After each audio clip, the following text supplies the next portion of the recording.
Halo, selamat datang di kuliah WhatsApp Bangkit dan Berdaya dari Luka, persembahan dari Wolipop yang berkolaborasi dengan Psikolog IT. Senang rasanya bisa ketemu teman-teman walaupun secara virtual dan saya harap kamu yang menyaksikan video ini sebagai materi pendahuluan sedang ada dalam kondisi yang baik, tentunya sehat secara fisik maupun secara mental.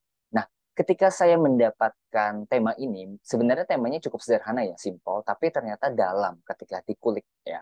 Ketika dipelajari lebih luas, ternyata ini menyentuh diri kita secara pribadi. Kenapa?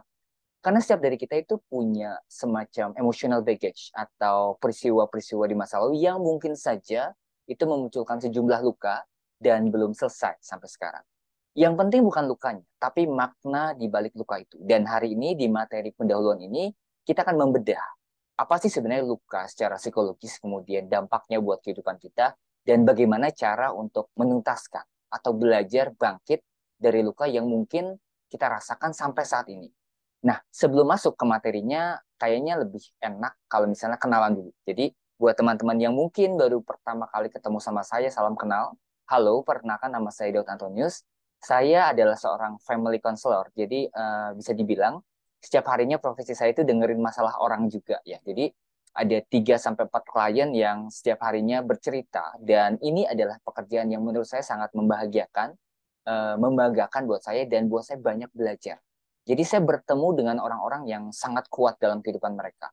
Bertemu dengan masalah yang menurut saya di luar kadang-kadang dari yang saya pikirkan ternyata banyak masalah tuh yang besar, tapi banyak orang-orang tuh yang kuat untuk menghadapinya. Saya banyak mendengarkan cerita tentang trauma, tentang luka, tentang kekerasan, dan yang utamanya tentang ada kasus-kasus seperti keluarga, kasus-kasus hubungan, kasus-kasus yang mungkin ya saya bilang tadi agak sedikit berbeda dari yang kita biasa dengar. Jadi bisa dibilang profesi saya ini memperkenalkan saya pada dunia yang jauh berbeda dari yang sebelumnya. Dan saya sudah menjadi seorang konselor terapis sejak tahun 2014 sampai 2023 sekarang. Jadi kurang lebih sekitar 9 tahun ya, teman-teman. Awalnya offline, tapi ketika COVID kemarin di 2019 itu akhirnya buka praktek secara online juga dan kliennya juga macam-macam. Sekarang di luar Indonesia juga banyak dan tetap ya seperti yang saya bilang tadi, saya cukup merasa beruntung karena dipertemukan dengan profesi sebagai seorang konselor itu sih.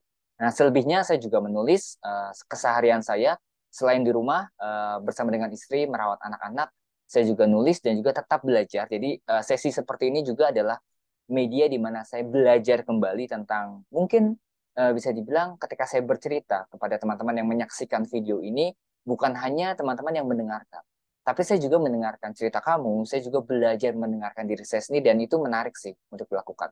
Nah, ini sebagian buku saya, mungkin ada beberapa yang pernah lihat di toko buku, ada yang diterbitkan secara mayor label, ada yang indie, ada yang self-publishing juga. Kurang lebih total ada 16 buku, mulai dari tentang eksplorasi diri, Who Am I? Ini cukup populer ya dulu, di tahun 2014-an. Kemudian ada beberapa buku yang menarik juga, Gestur, itu lumayan ini sih, banyak pembacanya. Ada juga buku Identity dan banyak. Dan saya masih menulis sampai sekarang. Mungkin nanti ada buku-buku yang juga akan launching setelah ini, itu sih. Nah, selebihnya saya juga dapat kesempatan karena profesi dan juga karya saya di bidang penulisan, ternyata banyak yang juga mengundang untuk sharing di berbagai kampus dan perusahaan. Ada sekitar 20 kota yang sudah kita datengin, entah itu in-house training ataupun public seminar. Nah, ini beberapa dokumentasinya. Jadi kita dulu tuh sering datang secara offline ya ke kampus ataupun ke kantor-kantor untuk sharing seputar psikologi aplikatif tentunya. Dan di masa pandemi kemarin, akhirnya banyak event-event seperti seminar nasional yang diselenggarakannya online. Dan saya berkesempatan juga untuk belajar bicara di depan banyak orang, belajar sharing tentang apa yang mungkin kita lakukan di Psikolog ID. Dan karena Psikolog ID adalah komunitas belajar untuk ya upgrade lah, untuk upgrade ilmu. Dan hari ini juga yang saya sharingkan adalah hal-hal yang tentunya sudah saya praktekkan dan dari kasus yang saya terima melalui klien yang tadi saya ceritakan. Oke, itu sih perkenalan singkatnya, teman-teman. Dan kita akan masuk ke materinya. Yang pertama, saya akan mulai materi ini dengan satu kalimat yang bisa dibilang cukup menyentuh buat saya. Yang pertama bahwa trauma atau luka yang kita miliki mungkin bukan sepenuhnya salah kita. Ada sejumlah hal yang berada di luar kendali. Seperti kita nggak bisa menentukan kita lahir dari keluarga mana. Kita nggak bisa menentukan kejadian yang terjadi dalam hidup kita, stimulus atau respon orang lain tuh di luar kendali kita. Tapi kita perlu ingat bahwa perjalanan dan proses untuk pulih dari luka tersebut itu adalah pilihan secara sadar dan juga tanggung jawab diri kita sendiri. Dan itu adanya di dalam kendali kita. Jadi nggak perlu nanti nyalahin orang lain, nyalahin masa lalu, nyalahin siapa saja yang terlibat dalam hidup kita. Karena kita punya respon, kita punya kendali. Dan di sesi ini yang perlu saya tekankan adalah ini bukan tentang orang lain. Ini bukan tentang perlakuan orang terhadap diri kamu, tapi ini tentang refleksi diri kamu. Apa sih yang sudah terjadi dalam hidup saya, dan kemudian apa yang bisa saya respon, apa yang bisa saya pulihkan secara sadar. Itu kuncinya. Jadi ingat kalimat yang sederhana tapi jadi pegangan bahwa trauma yang kamu miliki mungkin bukan salahmu, tapi perjalanan dan proses untuk memulihkannya itu adalah bagian dari pilihan dan tanggung jawab kita. Nah, pertanyaannya kita mau ambil tanggung jawabnya atau membiarkan hal itu terjadi. Nah, trauma, luka, dan pulih sebenarnya ini jadi kata kunci ya materi di hari ini, di pembahasan ini. Saya nggak tahu teman-teman menyaksikannya di pagi hari, siang, sore, atau malam, nggak tahu. Tapi saya harap bisa dapat poinnya, bagian pentingnya. Nah, trauma atau luka, ya definisinya serupa ya, itu dibagi menjadi dua kategori yang umum general, kategori besarnya, yaitu trauma fisik. Ya jelas ya, trauma fisik itu berarti benturan, goresan, berdarah, atau misalnya memar yang melibatkan sesuatu hal yang menyentuh fisik kita, tubuh kita. Jadi contohnya misalnya kita kesenggol sesuatu benda tajam, benda keras, kemudian kita jadi sakit, kita jadi bengkak fisik. Nah, trauma yang sifatnya tubuh, fisik itu terlihat, ya ada sakitnya. Dan tubuh kita membantu diri kita memulihkan diri. Dan kemudian kalau kita bisa merawat luka atau trauma kita dengan sangat baik, kita akan pulih dengan sangat baik juga. Walaupun membekas, tapi biasanya rasa sakitnya akan hilang, ya, berangsur-angsur. Dan trauma fisik bisa menyebabkan trauma psikologis juga. Tapi ternyata yang kadang-kadang kita tidak sadari, yang kadang-kadang terlewat dari diri kita adalah bahwa trauma psikologis itu lebih menyakitkan daripada sekedar trauma fisik. Nah, trauma psikologis itu bicara soal emosi, bicara soal rasa sakit di mental, di psikologis dan juga di emosi kita. Perasaan sedih yang berlebihan, perasaan bersalah, perasaan gagal, dan sejumlah perasaan lainnya. Dan ini bisa disebabkan oleh perlakuan orang lain, bisa disebabkan oleh kekerasan juga, dan sebabnya banyak ya. Nanti kita bahas satu persatu. Tapi yang paling sering saya dapati kasus trauma psikologis atau trauma emosional adalah seseorang jadinya karena luka ini nggak nampak. Berbeda dari trauma fisik. Dia itu ingin mengekspresikan lukanya, ingin menyampaikan perasaannya. Dan karena nggak dapat tempat, mungkin nggak punya teman yang baik untuk diajak cerita, atau nggak punya support system yang baik, akhirnya dilakukan dengan berbagai cara yang dianggap paling tepat. Contohnya, pertama adalah melukai diri sendiri itu paling sering ya, self-harm. Menunda waktu makan misalnya, atau memukul diri sendiri, atau yang nggak baik tapi banyak dilakukan adalah melukai diri dengan benda tajam. Dan ada pemikiran-pemikiran untuk mengakhiri hidup. Dan itu akarnya adalah sejumlah luka yang nggak nampak. Saya pengen supaya luka ini kelihatan. Saya pengen supaya rasa sakit ini terlihat. Karena kalau trauma emosional itu tidak ada bentuknya dan lebih menyiksa. Dan hari ini kita akan fokus kepada luka atau trauma yang sifatnya emosional dan psikologis ya, teman-teman. Nah, kalau ngomongin soal luka dan dampaknya, ya, nanti ini kita bagi jadi luka dan dampaknya ya. Luka sendiri itu bisa disebabkan oleh dua hal. Yang pertama, disebabkan oleh perlakuan orang lain atau adanya di dunia eksternal kita. Seperti misalnya kalau teman-teman lihat ya di slide yang saya tampilkan, semoga kelihatan ya. Contohnya misalnya pengalaman pernah tertolak, pernah diabaikan sama orang lain, pernah ditinggalkan sama orang yang mungkin penting buat kita, mungkin orang yang kita cintai, orang yang signifikan buat kita, pengalaman diasingkan, pengalaman dibully waktu misalnya masuk ke lingkungan baru, tempat baru, di sekolah pun gitu ya, dan sejumlah kejadian traumatik seperti kekerasan, pelecehan, dan segala macam. Nah, itu adalah perlakuan dari orang lain yang memang nggak bisa kita kontrol.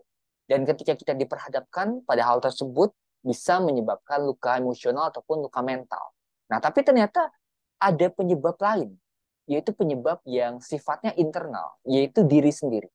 Jadi kita tanpa sadar, ya kita mungkin nggak tahu, nggak sadar, atau malah mengabaikan bahwa kita tuh sering melukai diri dengan harapan yang terlalu tinggi, dengan kritik berlebihan. Kita self-critical banget. Sampai akhirnya kamu kok gitu aja nggak bisa, kamu mah pribadi yang gagal. Seperti ada inner voice, suara-suara di kepala kita yang sebenarnya kita perkatakan sendiri. Terlalu sering membandingkan hidup dengan orang lain, nganggap dirinya hidupnya itu tidak lebih bahagia dari orang lain, dan itu melukai, teman-teman. Kita mungkin menganggap bahwa itu hal-hal biasa, hal-hal yang memang sudah sering saya lakukan, tapi ternyata luka itu cukup dalam juga. Mungkin sama seperti kalau misalnya orang lain melukain kita, seperti ada goresan sedikit. Nah, ketika kita melukai diri kita sendiri, luka itu terpukul lagi semakin dalam, sampai akhirnya luka itu terlalu dalam. Dan kita sudah tanpa sadar ya, karena melukai terlalu dalam, kita nggak tahu sumber lukanya apa. Kita nggak tahu kenapa ya, saya tuh seperti dalam satu saat bisa nangis tanpa sebab, bisa marah tanpa alasan, bisa lebih sensitif dari biasanya. Dan itu penyebabnya bisa jadi adalah sejumlah luka yang kita pertahankan, yang tidak kita sadari, tidak kita atasi, dan juga tidak kita pulihkan. Nah, dampak dari luka yang biasanya terlihat itu empat ya, 4 poin. Yang pertama di pikiran. Jadi kalau misalnya orang yang masih menyimpan luka, terluka karena pengalaman masa lalu, karena perlakuan orang lain, ataupun perlakuan diri sendiri, biasanya banyak pikiran-pikiran negatif, nganggap semuanya tuh negatif. Orang mau baik, eh, ada trust issue. Orang mau peduli sama kita, kepikiran bahwa kamu mau manfaatin saya ya, kamu mau ambil keuntungan dari saya ya. Ataupun sejumlah pemikiran kayak, saya tuh orang yang gagal, label-label negatif. Hidup itu nggak ada gunanya ya. Nah, kan nggak ada lagi yang peduli sama saya. Ataupun keinginan yang tadi yang saya bilang ya, untuk melukai diri, bahkan mengakhiri hidup. Dan sangat disayangkan kalau misalnya itu ternyata bersumber dari luka yang adanya tempatnya di masa lalu, bukan di sekarang. Dan kita masih terbawa, masih hidup bersama dengan luka itu. Itu yang pertama di pikiran. Yang kedua, ada dampak dari segi emosional. Ya, karena tadi ya, lukanya luka psikologis, dan membekasnya dari emosi yang intens, akhirnya kita seperti punya bom waktu dalam diri kita.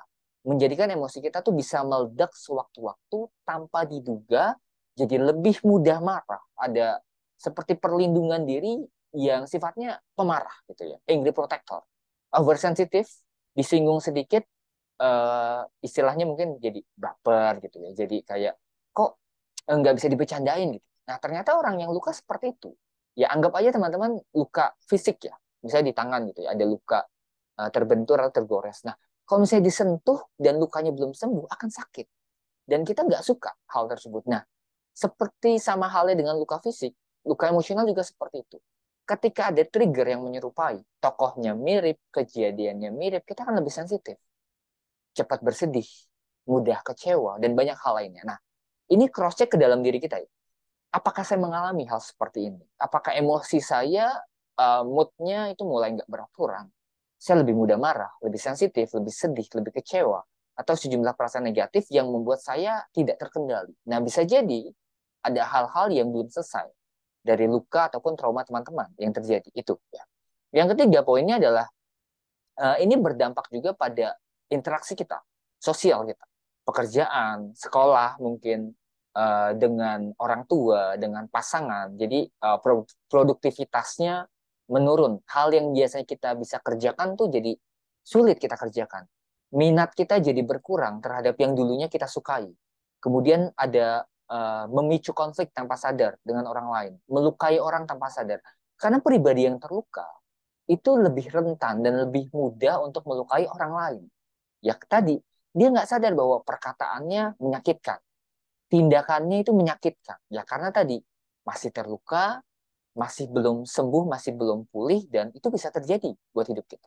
Dan yang terakhir, ini juga sering saya temui di ruang praktek ya, psikosomatis, jadi gejala fisik yang muncul akibat emosi yang menumpuk, akhirnya jadi pusing, sakit kepala, sakit perut, GERD ya, anxiety juga masuk ke dalam, tremor, gemetar, kemudian mungkin panic attack-nya muncul, dan tubuhnya dingin, mual, ya banyak seperti itu. Dan banyak banget penyakit fisik yang munculnya dari pikiran dan juga perasaan. Karena tubuh, perasaan, dan pikiran itu satu kesatuan, saling terkoneksi. Kalau emosi kita bermasalah, bisa jadi itu pengaruh ke tubuh kita. Jadi coba cross-check deh, teman-teman. Lihatnya ke dalam lagi. Ada nggak sih problem-problem fisik yang sebenarnya nggak ada masalah? Dan bisa jadi itu juga penyebabnya adalah sejumlah luka kita. Sejumlah hal yang tidak kita sadari ataupun tidak kita akui dan belum terselesaikan. Saya akan jelaskan ini secara singkat, ya. Tapi semoga dapat poin-poinnya bahwa setiap dari kita itu punya 5 luka dasar, 5 basic wounds, dan bisa jadi punya 1, 2, 3, atau bahkan lebih yang ini adalah kejadian eksternal, ya, kejadian dari orang lain, kejadian dari mungkin perlakuan orang tua, perlakuan lingkungan, perlakuan orang terdekat, yang tanpa sadar bisa menimbulkan luka buat kita. Dan kita biasanya merespon dengan sejumlah kebiasaan. Nah, teman-teman bisa cross-check, nanti bisa lihat lagi, cek ke dalam, apakah kebiasaan saya ini, dan mungkin bisa jadi saya punya luka yang ini. Gitu ya. Yang pertama adalah luka karena ditolak, penolakan. Bahkan luka ini bisa muncul sebelum kita terlahir ke dunia. Ini cukup dalam sih kalau saya cerita tentang hal ini. Seperti anak yang tidak diharapkan lahir. Ketika seorang bayi lahir, emosi seorang ibu kan mengalir, ya, tanpa sadar. Jadi bukan cuma nutrisi saja dari ibu ke bayi, tapi juga emosinya. Jadi perasaan-perasaan ketika mungkin mengandung tidak diperlakukan dengan baik, nggak ada support system, kemudian anak yang diinginkan beda jenis kelaminnya, ataupun malah kelahiran-kelahiran yang tidak diharapkan, itu bisa memunculkan luka penolakan, ya, tanpa sadar ke dalam diri seseorang. Ada juga perjalanan di mana seorang anak seperti dia tuh tidak diterima sama kondisi lingkungan keluarganya yang terkecil. Karena kan interaksi paling utama, paling pertama adalah keluarga. Nah, ada topeng perilaku atau biasanya respon yang sering kita munculkan ketika kita punya luka rejection atau penolakan. Dan biasanya topeng perilaku itu disebut sebagai perilaku menarik diri dari situasi. Jadi kita sering mengunci diri kita, mengisolasi diri kita karena nggak ingin tertolak. Contohnya beberapa pribadi akhirnya mengalami kesepian, ya. Ini teman-teman bisa lihat juga di slide-nya. Merasa nggak diinginkan, nggak fit sama lingkungannya. Kenapa ya? Saya kayak susah untuk masuk ke dalam satu lingkungan, rasanya tertolak mulu. Kemudian seperti sulit memahami keinginannya sendiri, kayak nggak punya tujuan. Seperti hidup ya sendiri, karena penolakan tadi. Dan beberapa gangguan yang bisa aktif, ya ini sejumlah ya, contohnya aja ada gangguan makan, seperti kalau dari segi fisik akhirnya jadi terlalu kurus, ya, rentan dengan gejala fisik yang terlihat lemah dalam tanda kutip, ya. Kemudian kesendirian yang mendalam tadi, ya, mengurung diri, membatasi diri, dan juga gangguan panik, sering gelisah, nggak nyaman dengan situasi baru, kondisi baru, ada kecenderungan pribadi yang introvertnya ekstrim. Nah, itu biasanya disebabkan oleh luka penolakan. Entah itu munculnya dari keluarga atau bisa jadi dari lingkungan, teman-teman, yang nggak bisa menerima kondisi atau keadaannya saat itu.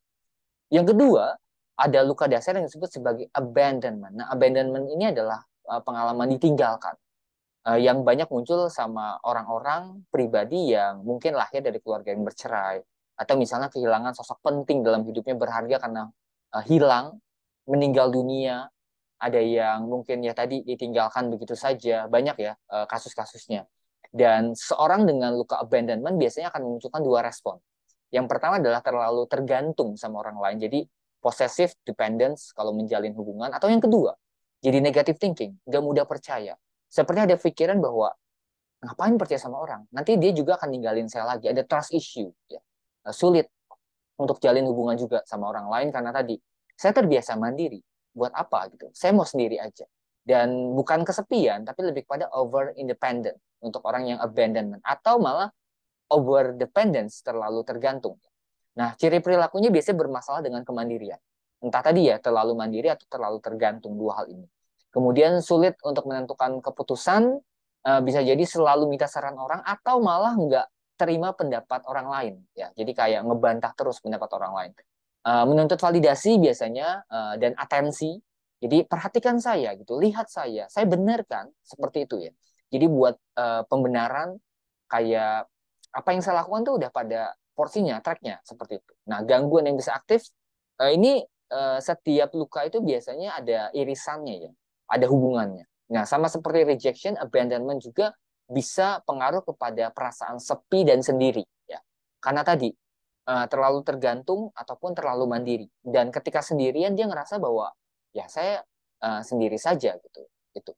Negative thinking, berpikiran negatif tentang orang lain dan juga gangguan moodnya suka swing.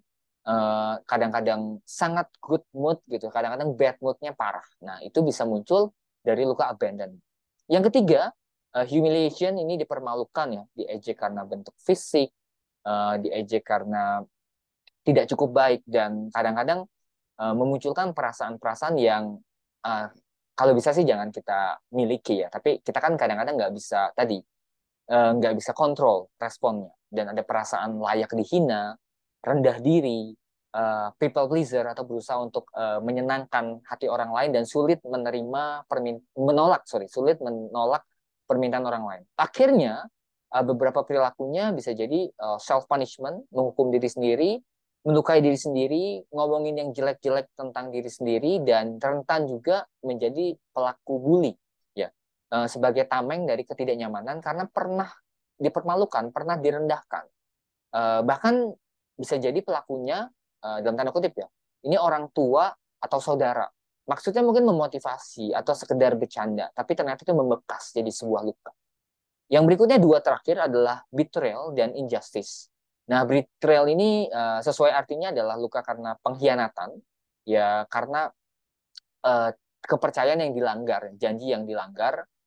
Kemudian yang kedua adalah injustice, ini adalah otoriter dari figur pengasuh kita, dingin menuntut ya, dan memaksa seseorang untuk melakukan sesuatu yang dia nggak mau. Contohnya impian yang dipaksa sama orang tua atau dibanding-bandingkan sama keluarganya, sama kakaknya. Kalau yang betrayal itu bisa jadi seorang jadi ini ya, otoriter, jadi bossy, jadi punya trust issue atau malah abusive.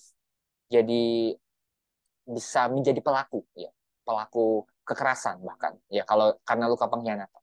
Kalau injustice, respon atau bisa ciri perilakunya bisa jadi overachiever, dia ngejar sesuatu, ngejar pengakuan karena pernah diperlakukan nggak adil, workaholic, bekerja berlebihan, overthinking, terlalu mikirin sesuatu, ngerasa cemas berlebih juga ya termasuk. Nah, bisa jadi kita punya salah satu atau sebagian dari luka dasar itu. Dan beberapa dari kita mengabaikan, menolak, atau bahkan tidak mengakui kejadian. Tapi ingat aja teman-teman bahwa kita perlu sadar waktu itu tidak menyembuhkan ataupun meniadakan luka yang kita rasakan. Lukanya kan tetap ada. Kita mungkin lupa sesaat atau kita tekan jauh ke dalam diri kita, kita tekan tinggal nunggu meledak gitu ya. Tapi ketika ada trigger yang menyerupai, yang serupa, biasanya akan muncul keluar. Makanya kan akrab mungkin teman-teman istilah inner child yang terluka, kemudian bangkit lagi ketika ada satu kejadian yang menyerupai kejadian traumatik kita. Itu karena kita belum selesai dengan masalah luka tadi.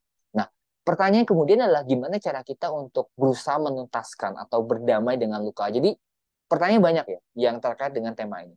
Gimana cara berdamai dengan diri sendiri, gimana cara menyembuhkan luka masa lalu, atau yang paling populer gimana caranya move on, gimana caranya melupakan masa lalu, walaupun kita sebenarnya nggak bisa 100% lupa, karena cara kerja memori nggak seperti itu, kita akan tetap ingat kejadiannya, tapi tidak dengan perasaan yang sama.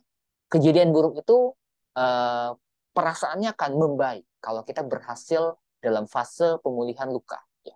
Nah, beberapa fase ini memerlukan bantuan profesional, tapi sebagian dari hal-hal ini juga bisa kita lakukan sendiri dengan berbagai teknik pemulihan diri atau self healing. Nah, saya akan jelaskan sebagian ya teknik-teknik yang mungkin bisa teman-teman praktekkan.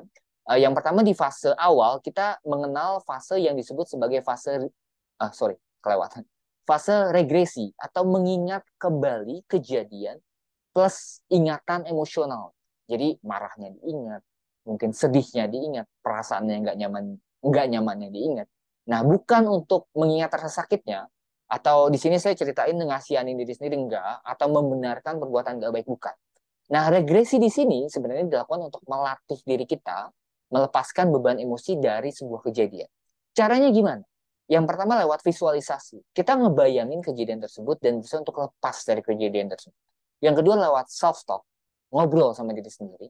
Lewat misalnya bercermin, lewat percakapan internal, dan yang cukup efektif sebagai bentuk terapi mandiri adalah menulis ya. Teman-teman bisa menceritakan kejadian yang kamu alami dulu beserta dengan emosinya dengan cara journaling. Dan ini dilakukan secara konsisten.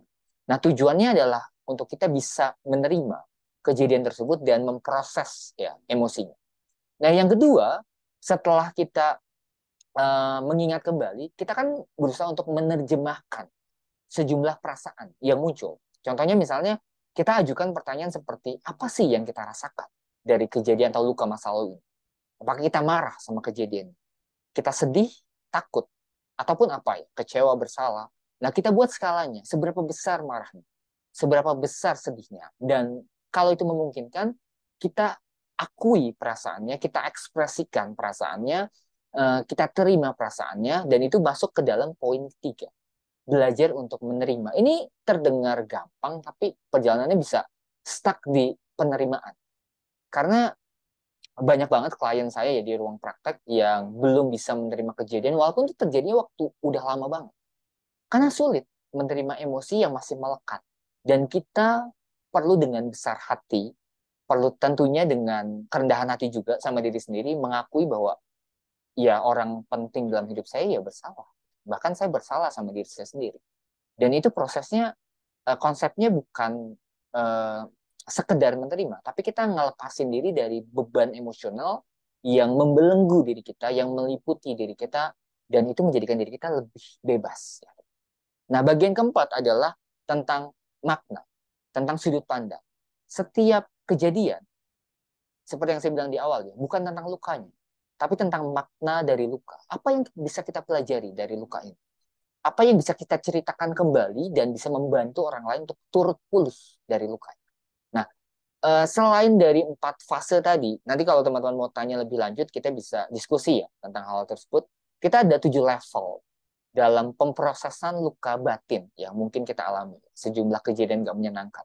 Dan kita cek juga, kita sudah di level yang mana.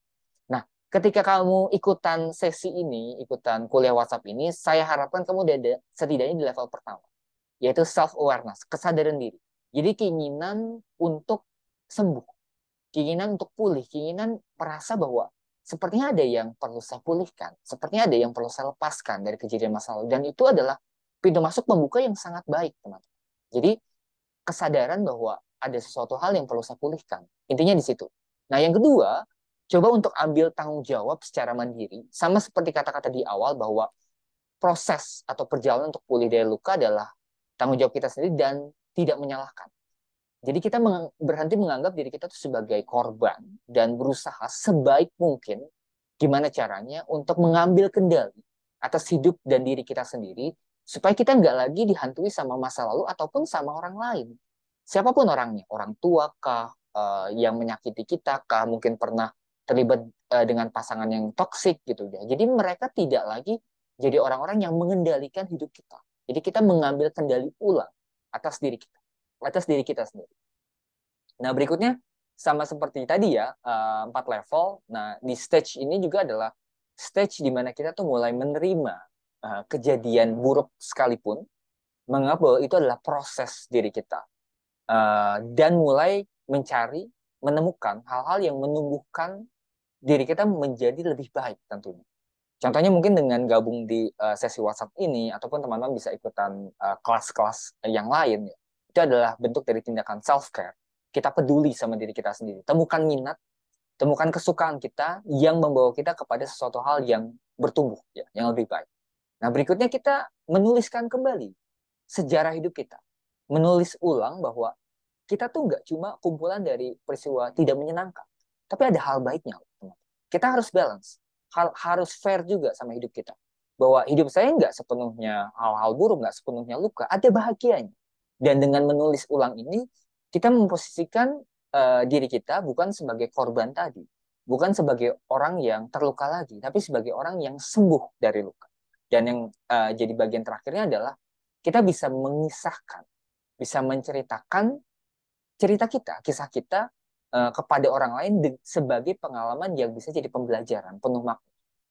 Saya rasa 4 level dan 7 stage yang tadi saya ceritakan bisa jadi materi awal ya, empat fase dan 7 level bisa jadi materi awal pembuka untuk ruang diskusi. Jadi saya lebih menantikan kisah atau cerita dari teman-teman, kira-kira apa yang teman-teman bisa sampaikan dari apa yang kamu rasakan. Karena nanti kalau misalnya kamu bisa menyampaikan lewat pertanyaan, lewat diskusi, itu berarti kita sudah mulai mengenal dan juga menerima perasaan kita, mulai uncover, mulai mengungkap apa saja sih rasa yang saya rasakan dari luka ini.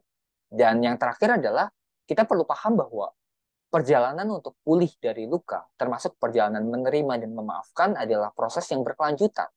Karena selalu ada kemungkinan bahwa kita terluka kembali atau tidak sengaja menciptakan luka untuk diri orang lain sekitar kita. Jadi nggak berhenti di sini ya, teman-teman. Pembelajarannya, pemulihan dari luka itu bukan satu hal selesai di satu titik, tapi satu hal yang berkelanjutan. Oke, saya rasa untuk materi pendahuluan cukup ya, nggak akan lama-lama, nanti malah jadi kepanjangan. Tapi seperti yang saya bilang tadi, saya nantikan pertanyaannya, saya nantikan ceritanya dalam sesi diskusi, dan semoga dapat insight baru, dapat sesuatu pembelajaran baru. Saya juga ikut belajar dari cerita teman-teman. Dan cukup sekian untuk yang sesi materi pendahuluan ini. Dan semoga kita bisa lanjutkan setelah ini interaksinya di WhatsApp ya teman. Oke, itu aja. Saya pamit dulu.